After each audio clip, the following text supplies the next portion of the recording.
probably the most important part of this question is why orthotics and prosthetics at ETSU. And I think that we can tie that directly back to ETSU's mission statement, the ability to be able to serve the people of the region and beyond. Hi, I'm Kimberly McCorkle, Provost and Senior Vice President for Academic Affairs at East Tennessee State University.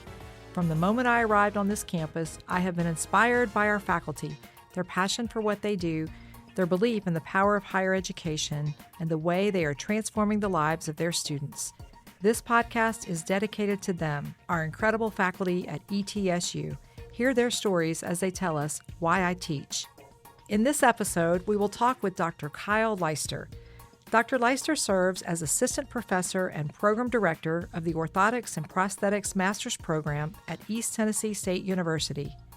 One of just a handful of experts in the world holding both a clinical certification in orthotics and prosthetics and a doctoral degree, he brings a uniquely broad background to his role.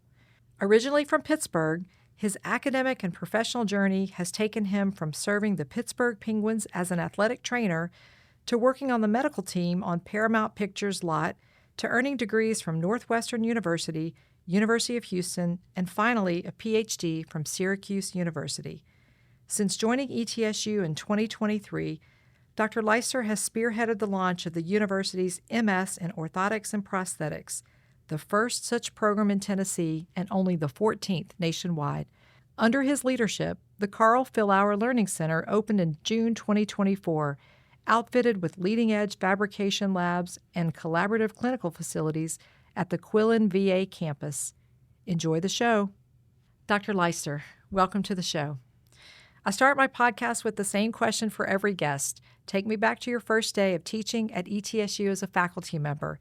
And looking back on that day, what is one piece of advice you would have given yourself?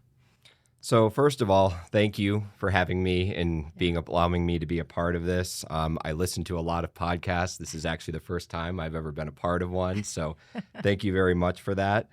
Jumping right into your first question. So this is actually pretty fresh on my mind because it wasn't that long ago that we finally had students in our program and that I had the opportunity to actually get in front of them. So that day is actually pretty fresh. So I remember waking up that morning, making sure that my shirt looked good, that my socks matched my jacket, and I was ready to go out there and literally deliver the State of the Union address. I had my slides memorized, my coffee, the whole deal.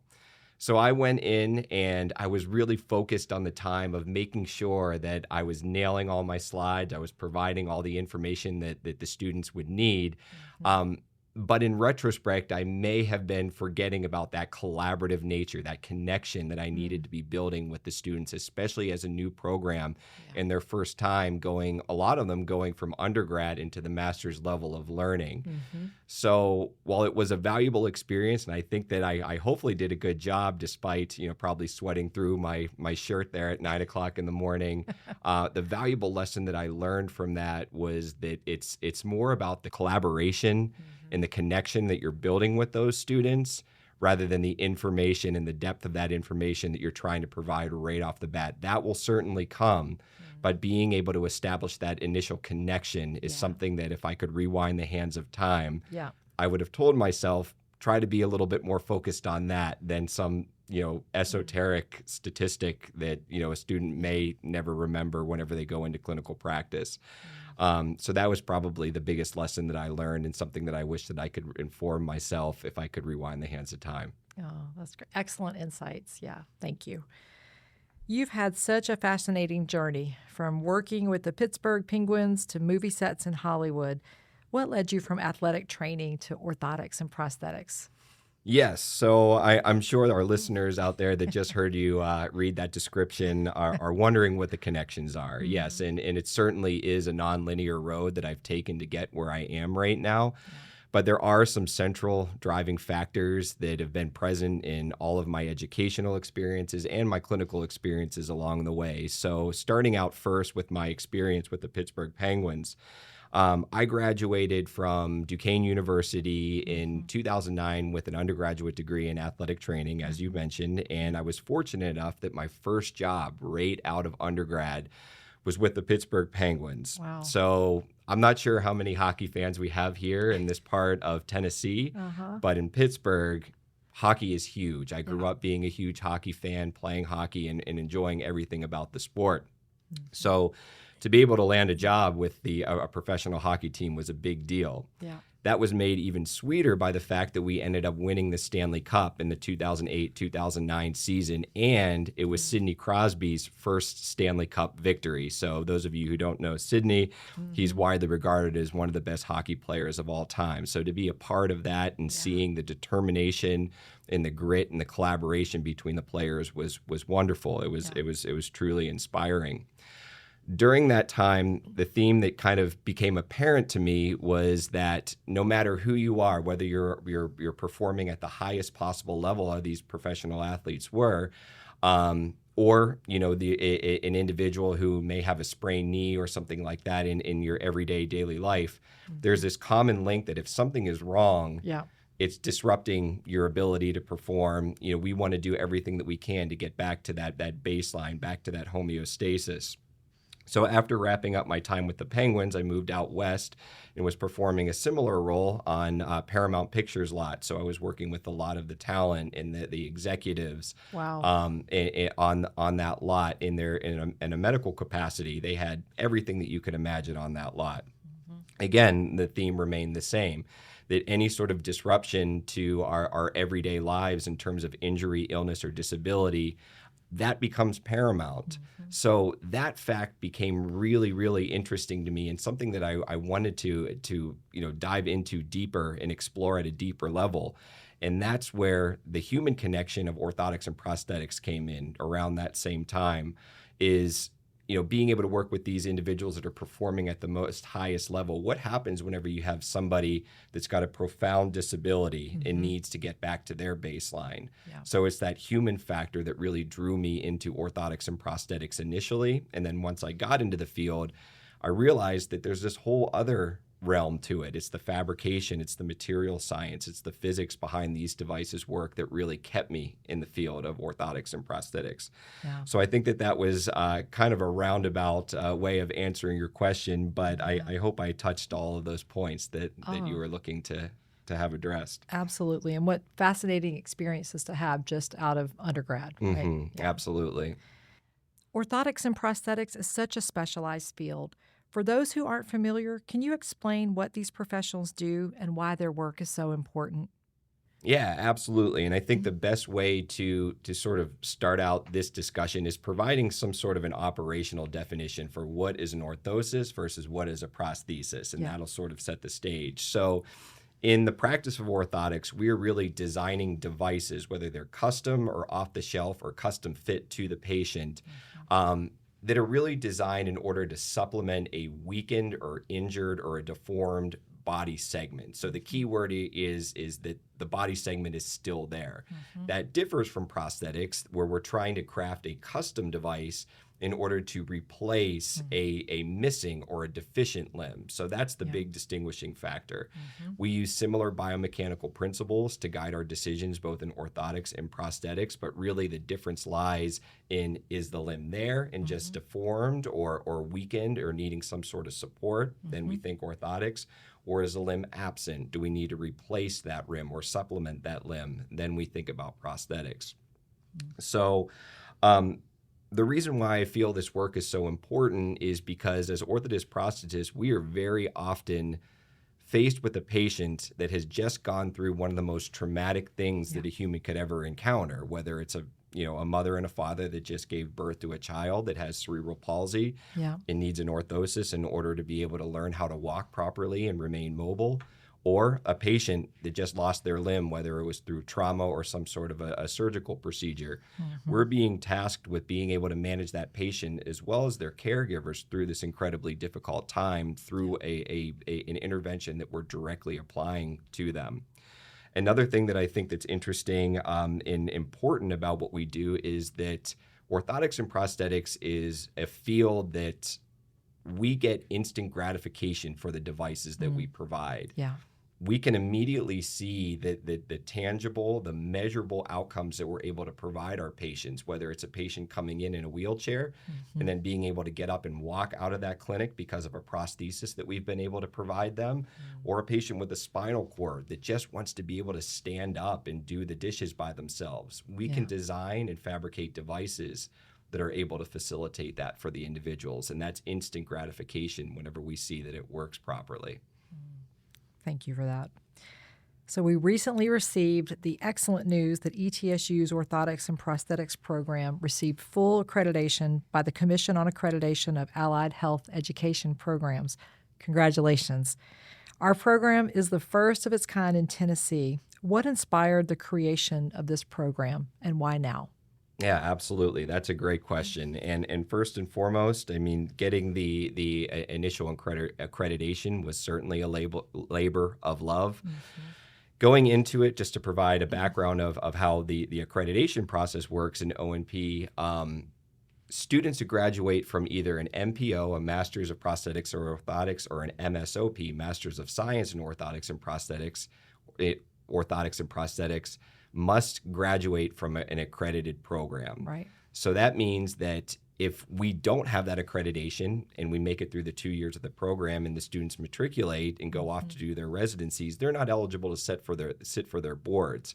So there was a great deal of, I don't want to call it pressure, but responsibility on my part to make sure that that happened for the sake of my students. It meant a lot that our initial 10 students had the faith in me that I was going to be able to do that and get that done well in time for them to be able to graduate. And that was really my motivation to make sure that I did it at the highest possible level in collaboration with the rest of my faculty as well as ETSU leadership. So now on to the second part of your question, the why, which is probably the most important part of this question, is why orthotics and prosthetics at ETSU. And I think that we can tie that directly back to ETSU's mission statement, the ability to be able to serve the people of the region and beyond. So if we look at the evidence base, we're consistently seeing that people are living longer, which is going to result in the need for orthotic or prosthetic intervention just due to the natural progression of age and pathophysiology that comes along with that. But we're also seeing a rise in metabolic diseases, things like type 2 diabetes and peripheral vascular disease, which are the number one cause for amputation in a lot of the patients that we see. As a result, the demand for our services is currently far outweighing the supply. That's compounded even further in the fact of where we live in the eastern part of Tennessee, which is considered more rural than a lot of the other city centers that may have multiple O&P clinics for patients to be able to travel to in order to get their services. So I think, and I've heard this quite a few times in my time here, that this program was created to be a very mission-centric program. And I think that what that means is this program was created to give us the opportunity to sort of allow our students to go out into the community and be able to provide this service at a high level. And it's our job to make sure that we're training them in order to do that. So I think that answers the why question. Why is this program part of ETSU? And I think that by the time our first cohort graduates and then beyond, we're going to be able to serve that mission. So tell us a bit more about what it's like to build a program like this from the ground up. So in short, it's not an easy thing to do, and I can provide a little bit more context behind that. So looking at my timeline, rewinding the clock almost 2 years from now. So I finished my PhD I defended my dissertation on August 15th, 2023. By August 20th, I had my whole life packed up, including, my wife and at the time a 3-year-old and a 6-month-old child, driving from New York to Tennessee. And by August 29th, I was in my office staring at this big empty space, wondering, what am I doing? And I would be lying to say that I was 100% confident that I was going to come in and be able to knock this out of the park on my first try. Again, fortunately, I had people behind me that were willing to support me. Dr. Jeff Snodgrass, who's the current dean of the College of Health Science, was instrumental to this. Dr. Lynn Williams was also a great help during this process. I've been in the field of orthotics and prosthetics for quite a while now. I've worked in a lot of different clinical scenarios, a lot of different clinics and laboratories, but those laboratories have always just been there. I never had to really worry about how to build a lab. What tools do we absolutely need? What equipment needs to be there? So that was probably the biggest hurdle that I needed to first overcome.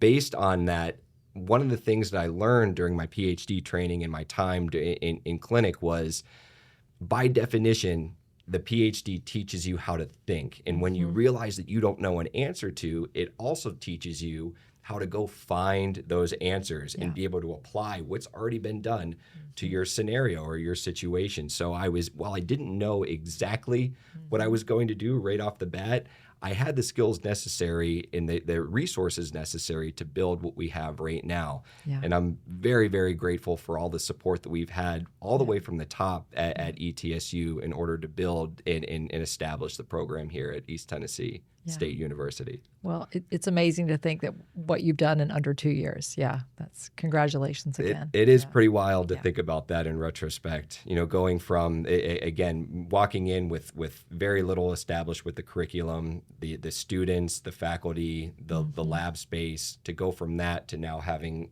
10 very, very ambitious students in the seats progressing through this program. Yeah. It is pretty wild to think about that. Our current cohort, we have students coming from across the country to be a part of this, to be a part of the program and what ETSU has to offer.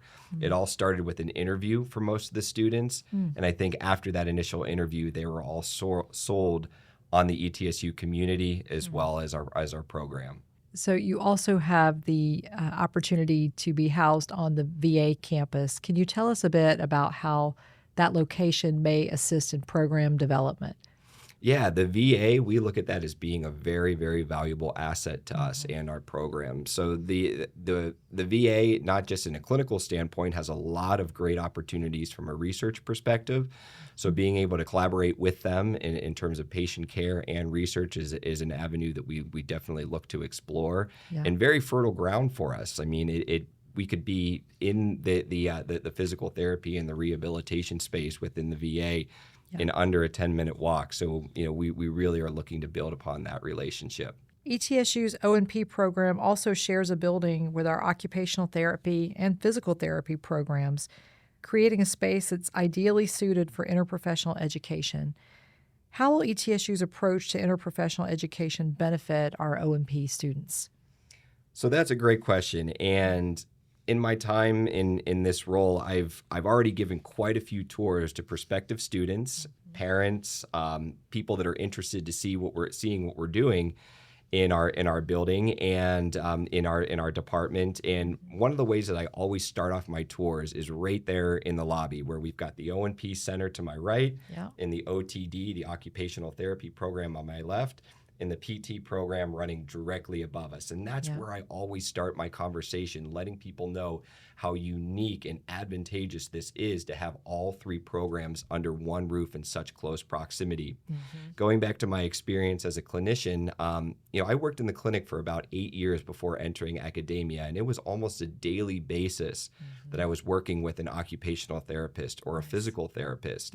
And while most of the time those conversations and those relationships were great, there were instances where I found myself thinking, I wish that we could be speaking the same language. We're all in it for the same reason, to make sure that our patients are getting optimal treatment and optimal care. But there always, I don't want to say always, but there were times where I felt that there were disconnects between the three professions that, again, are very, very closely related.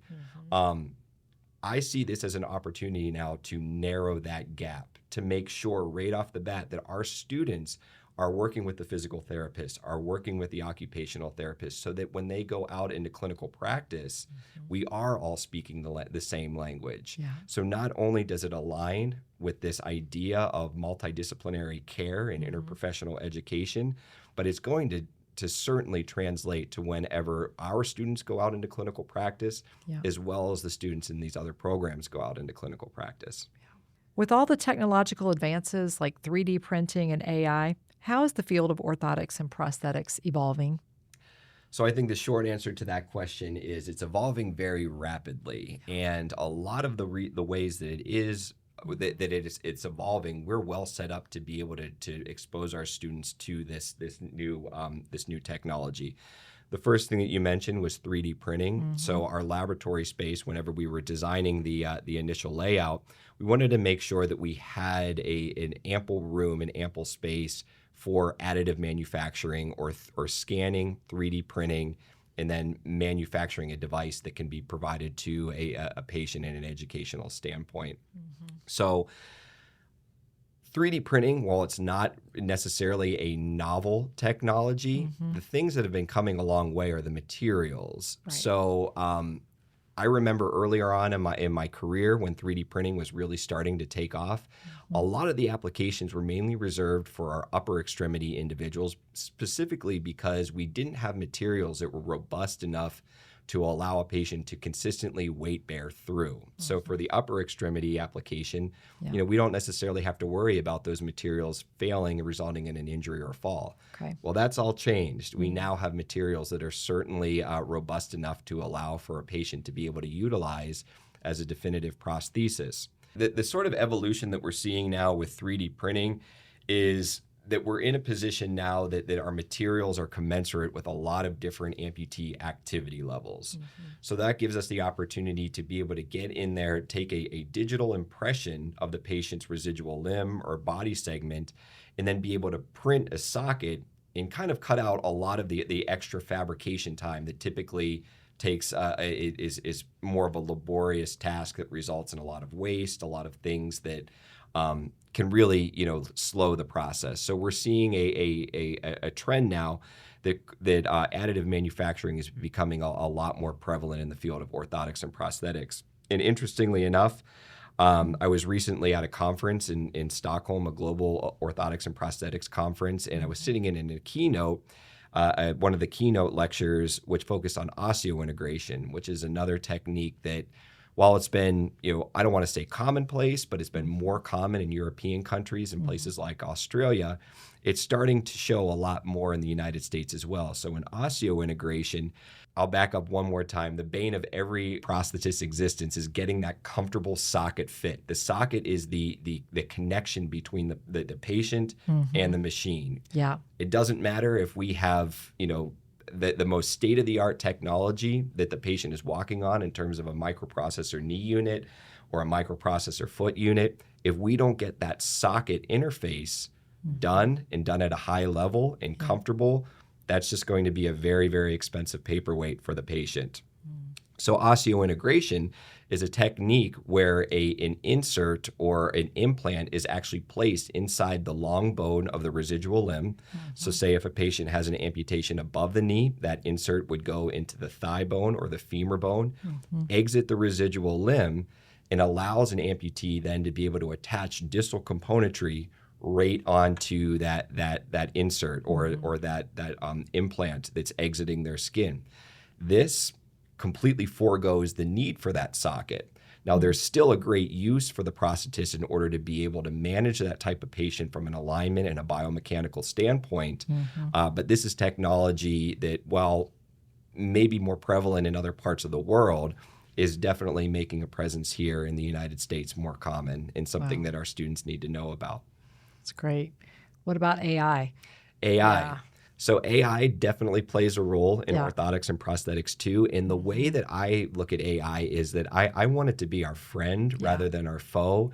And one of the best ways that I think that we can harness that energy and that technology is by allowing it to be able to be a part of our clinical documentation strategies. Yeah. So by doing this, and of course, obviously checking whatever it's putting out, it allows the clinician then to have more one-on-one time with that individual, because a big part of their day no longer needs to be in front of a computer in an office typing up clinical summaries. Mm-hmm. That's one way that we're leveraging AI in orthotics and prosthetics, and I think that's probably pretty similar across the board in medicine. Yeah.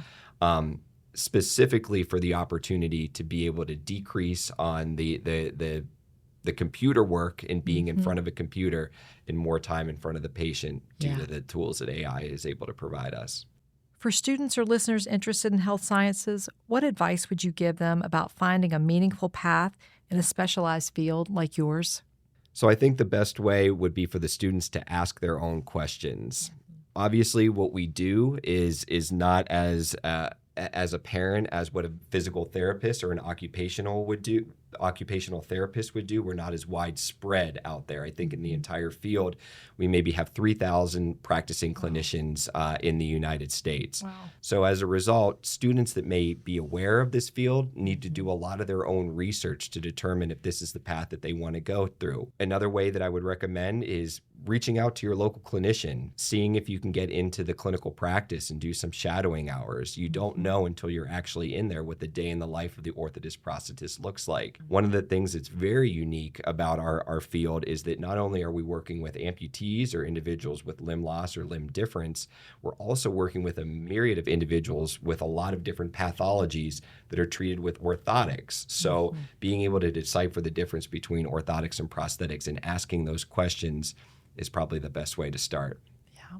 Finally, what impact do you hope you've made on your students? So I think that story is still yet to be written, considering how new we are as a program. But I think if I were to answer that question right now, so new into this role and with such a new program, I just hope that I'm able to relay the how excited I am to be a part of the greater picture and be able to have the opportunity to train the next generation of O&P clinicians. I love this field very much. I take what I do very, very seriously, and I hope that my students are able to realize that whenever I'm trying to relay these concepts over to them. I want them to know that there will be difficult days, and what we do is very challenging. To be able to be a competent orthotist prosthetist, you have to know a lot, and I hope that they know that I'm going to be there with them every step along the way. Dr. Leister, thank you so much for joining us today on Why I Teach. Launching a new program in a short amount of time is no small feat. I sincerely appreciate your work and wish you well as you begin your fall semester. Thanks for listening to Why I Teach. For more information about Dr. Leister, the College of Health Sciences, or this podcast series, visit the ETSU Provost website at etsu.edu/provost. You can follow me on social media at ETSU Provost. And if you enjoyed this episode, please take a moment to like and subscribe to Why I Teach wherever you listen to podcasts.